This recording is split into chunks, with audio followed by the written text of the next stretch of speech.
go show you that I say na me be the kata one of Robo Kingdom. Hey, Weleke! I know daddy. You are not satisfied. How can we be satisfied when mommy have constipation?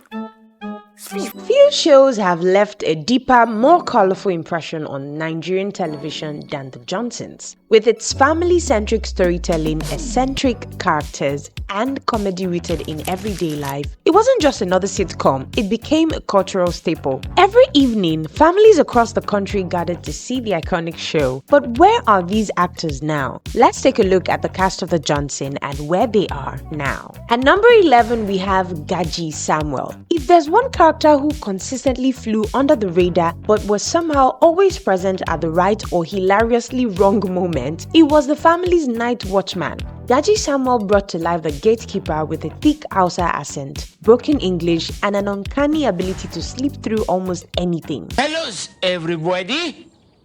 I be Muhammad. No, it begs your pardon.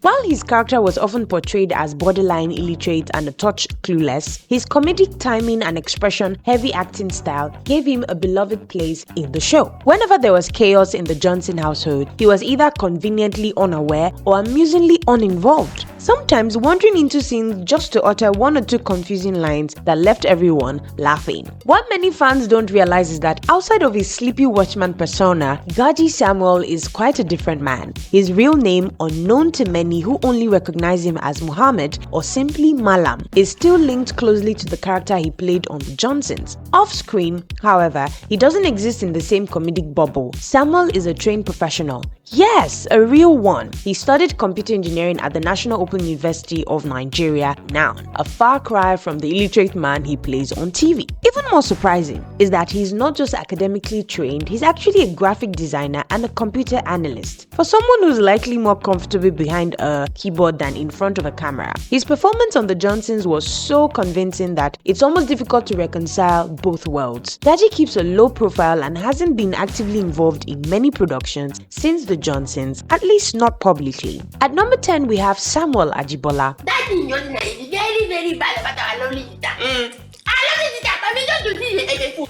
permission denied. If you've ever watched even a single episode of The Johnsons, you already know Spiff. And if you know Spiff, you know Samuel Ajibala. From the moment he walked into the scene, eyes wide, mouth agape, forever munching on snacks, Spiff was unforgettable. He was the adopted son with a mysterious past. And yet, even beneath the comedic layer, his character arc was surprisingly touching. Around season 4, audiences discovered that Spiff wasn't just some random add-on to the family. He was the biological son of Lizzie, Pablo's former lover, who had given birth to him and vanished to London. That reveal added a layer of complexity that grounded Spiff's goofy antics in something real and emotional. I know daddy.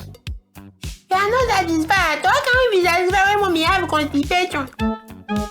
But Samuel Ajibola's journey didn't start with Spiff, and it certainly didn't end there either. He was already a star long before The Johnsons aired. Back in the 90s, Ajibola took Nigeria's film industry by storm as a child actor. He made a name for himself with the 1996 classic Tears for Love, directed by Oppa Williams, and earned a remarkable feat of winning Best Kid Actor 3 years in a row, an achievement no other Nigerian child actor had accomplished at the time. He was everywhere and he was good, really good. After a brief hiatus to focus on school and personal growth, he made a strong comeback in 2009 with The Fake Prophet, directed by Teko Benson. From there, his career branched into modern TV drama, including a memorable appearance in the groundbreaking MTV series Sugar. His film credits also include box office hits like Last Flight to Abuja, where he shared the screen with Nollywood royalty like Omotola Jalade and Kehinde, and The Antic, where he acted alongside Kiki Omeili, Gabriel Afolayan, and Olu Jacobs. Then came The Johnsons and everything changed. Spiff wasn't just a role, he became a phenomenon. Ajibola brought nuance to what could have been a one-dimensional character, finding clever ways to mix silliness with sincerity. That balance is what won him the AMVCA for the Best Actor in a Comedy in 2017. That same year, he also bagged the Comic Actor of the Year award at the City People Awards. But Ajibola wasn't content with just being in front of the camera. In 2017, he created Daily Issues, a web series that let him stretch his creative muscles behind the scenes. One of its most talked about episodes featured none other than the former Nigerian president Olusegun Obasanjo, an appearance that blurred the lines between satire, celebrity, and cultural commentary. It proved Ajibala had the mind of a storyteller, not just an actor. In recent years, however, Ajibala has stepped back from the public eye. He has taken a quieter approach to his career, his focus on his marriage, his spirituality, and possibly gearing up for a future in production,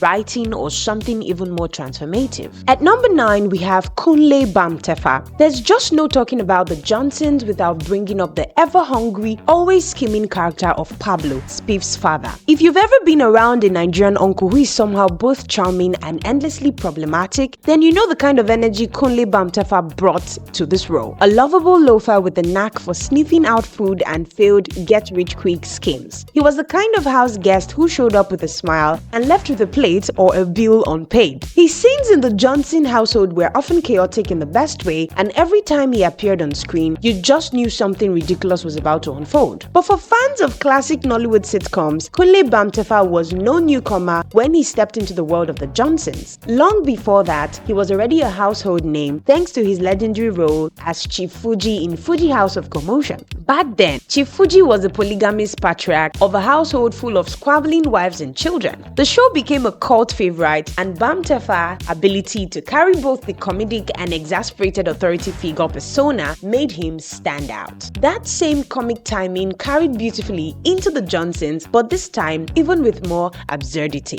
Kunle Bamtefa has remained relatively quiet compared to some of his younger co-stars. He's not the loud social media savvy type, given that he belongs to that generation of actors who made their mark in the days before Instagram followers became a currency. Still, he continues to act and has appeared in a few films and television productions in recent years. He's also a respected veteran in the industry, often cited as a key figure in the foundation of contemporary Nigerian sitcoms. At number 8, we have Daniel Irebo, Prince. If you ever watched The Johnsons and didn't laugh out loud at least once at his hilarious mispronunciations, you might have been watching with the volume down. Daniel Irebo's portrayal of Prince, the ex-sales boy turned slightly more professional assistant in Good Luck's office, was one of those supporting roles that quickly turned into a fan favorite. I want you to take 2 days off, rest, because you have worked so much. The ex-sales boy turned slightly more professional assistant in Good Luck's office was one of those supporting roles that quickly turned into a fan favorite. With his unmistakable Igbo accent and the hilarious way he'd switch L and R, making rice sound like lice and laptop like laptop, Prince was a walking comedy reel. When everything come back to order,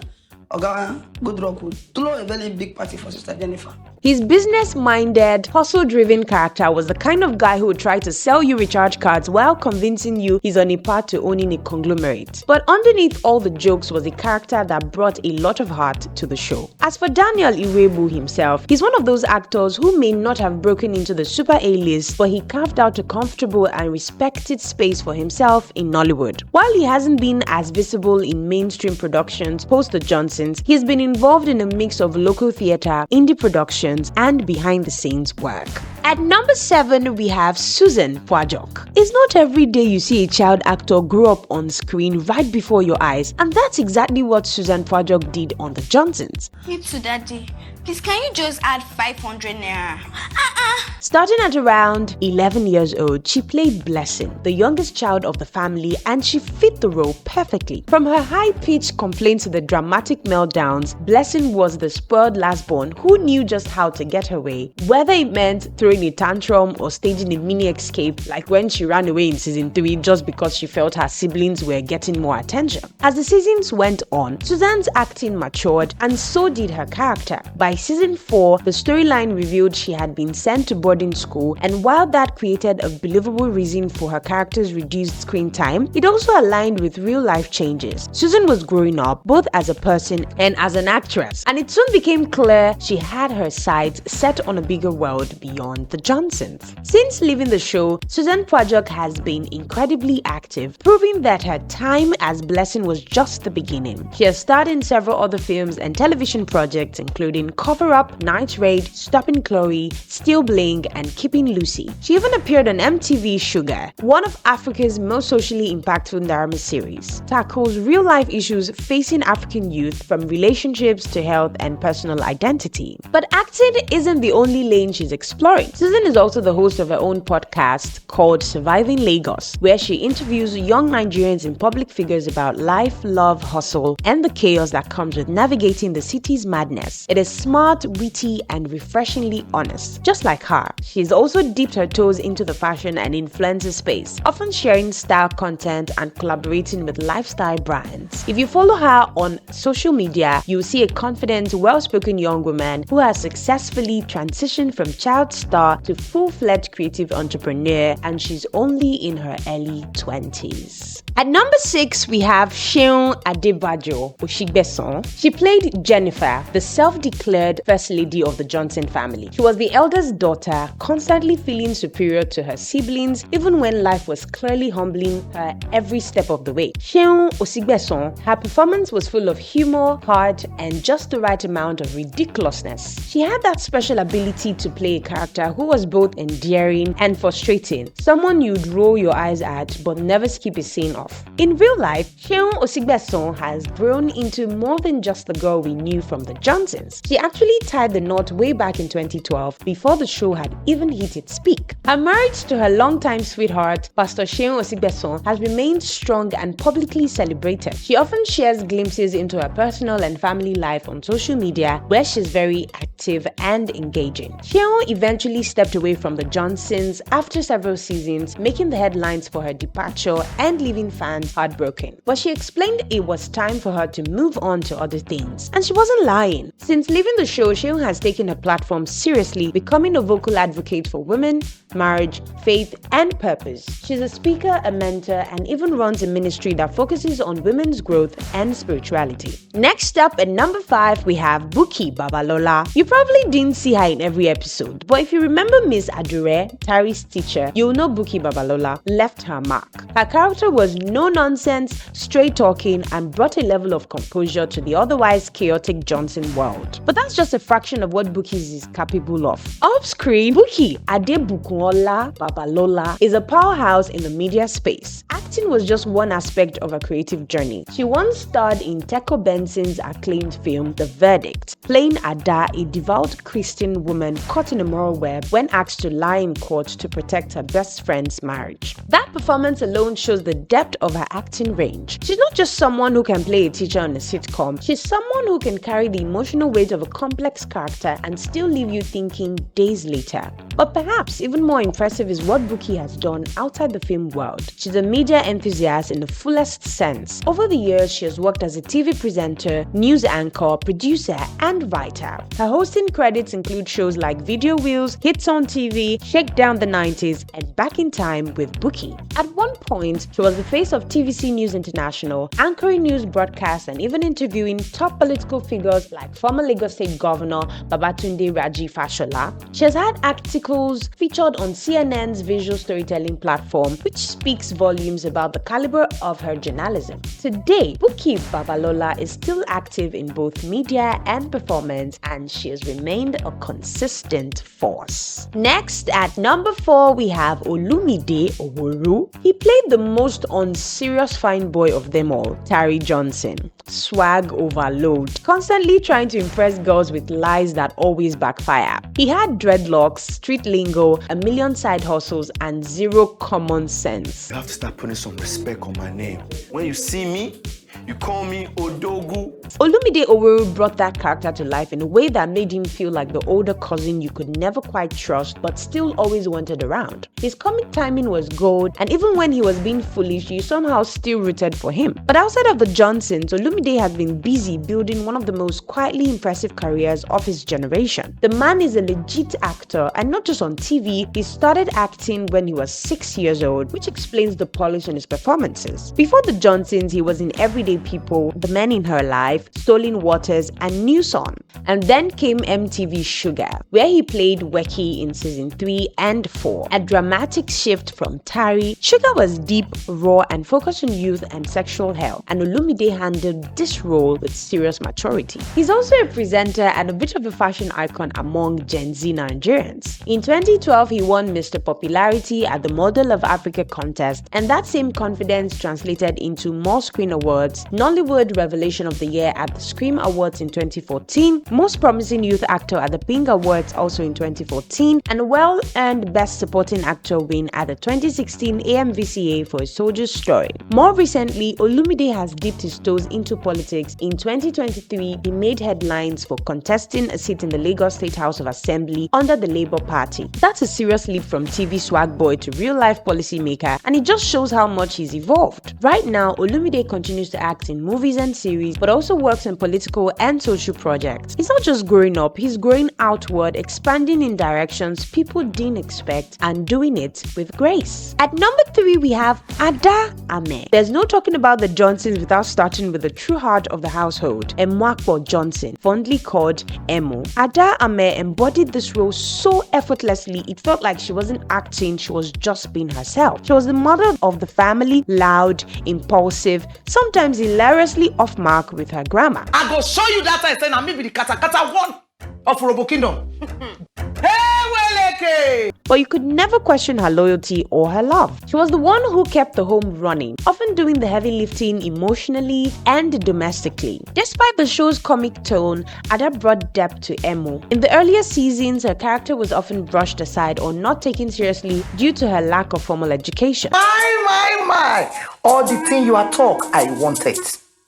But over time, especially by season 3, Emma got sharper, started making more sense, and even began challenging her husband's so-called science logic with her own blend of motherly wisdom. And of course, who could forget the running gag where she would mispronounce words like ambassador or ambassador, only to be corrected mid-sentence, often leading to more confusion. But Ada Ame was so much more than Emo Johnson. Before the Johnsons, she had already carved a name for herself in Nollywood, most notably as Anita in the 1996 Zeb Ejiro classic Domitila. That role catapulted her into stardom, and she remained relevant for decades, appearing in films, TV series, and public events. Her comic timing was elite, her ability to switch from serious to silly in a heartbeat unmatched. But even with all the laughter she brought on screen, Ada's real life carried a weight that not many knew. She became a mother at a tender age of 14, and her daughter, her only child, remained the center of her world.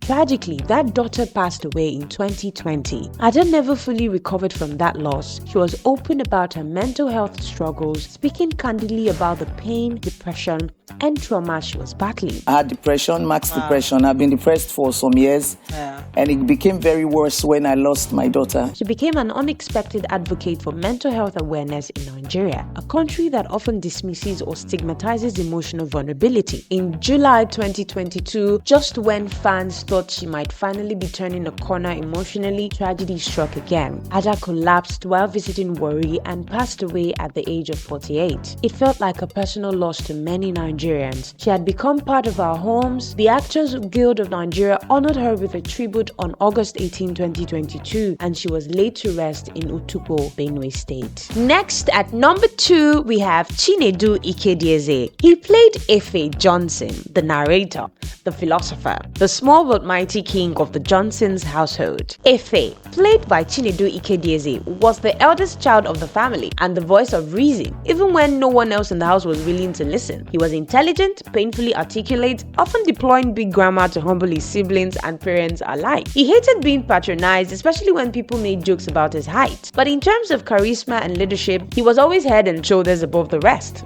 No pun intended. Off-screen, Chinedu Ekadz is something of a living legend in Nollywood. For most people, his name is forever linked with Osita Iheme. His longtime screen partner from the Akinokwa franchise. That 2002 comedy didn't just make them stars, it gave them immortality in the meme world. To this day, screenshots and clips from that film are used around the world to react to just about anything. But unlike many childlike comic actors who disappear after a brief wave of popularity, Chinedu evolved. He didn't allow his physical stature to define or limit him. He pursued education seriously, earned accolades across the entertainment industry, and became a producer and entrepreneur in his own right. He has featured in over 150 films and shows with a career that spans more than 2 decades. In 2011, he married Norma Mwija, a talented fashion designer, and the couple has been blessed with 3 children, 2 daughters and a son. Though Chinedu now appears more sporadically on screen, he's still a powerful force behind the scenes in Nollywood. He's into real estate, has made significant investments, and continues to inspire younger actors. He doesn't post too frequently on social media, but when he does, it's usually a motivational post, a business update, or a quiet moment from his family life.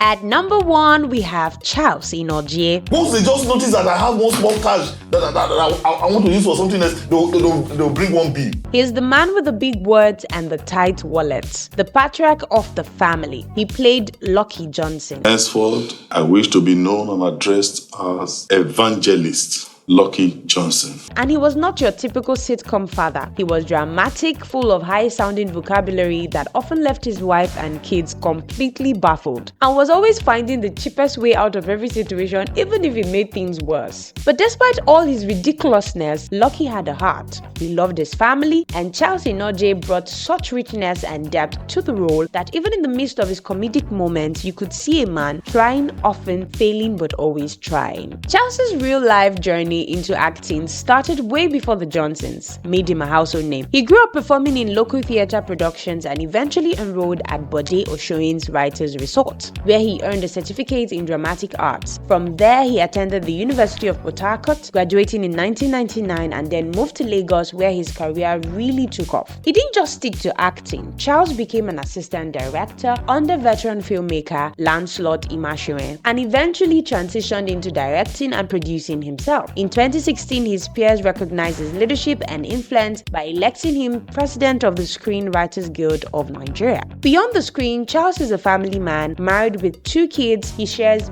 bits of his life online, mixing humor with serious thoughts about the film industry, creativity, and family values. He remains active in Nollywood, taking on both comic and serious roles, while mentoring the next generation of actors and writers.